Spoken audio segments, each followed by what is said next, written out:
لغاية ما سيدنا لوط زهق ودعا بالهلاك على قومه، وفعلا أتى الأمر من الله بهلاكهم. نزلت الملايكة لسيدنا إبراهيم في صورة 3 رجال، فسيدنا إبراهيم افتكرهم ضيوف وذبح لهم عجل سمين وشواه، لكن هم امتنعوا عن الأكل.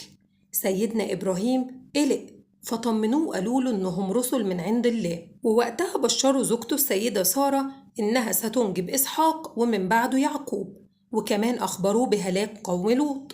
سيدنا إبراهيم قال لهم إن إزاي هيهلكوا القوم وسيدنا لوط فيهم. قالوا له نحن أعلم بمن فيها، واتجهوا لقرية سدوم، وهناك عند النهر قابلوا ابنة سيدنا لوط وقالوا لها إنهم طالبين بيت للمبيت فيه لأنهم ضيوف، فهي خافت وطلبت منهم يقفوا مكانهم لغاية ما تبلغ والدها، لأنها طبعا عارفة قومها. وفعلا راحت وندهت والدها اللي أول ما شافهم اتصدم لأنهم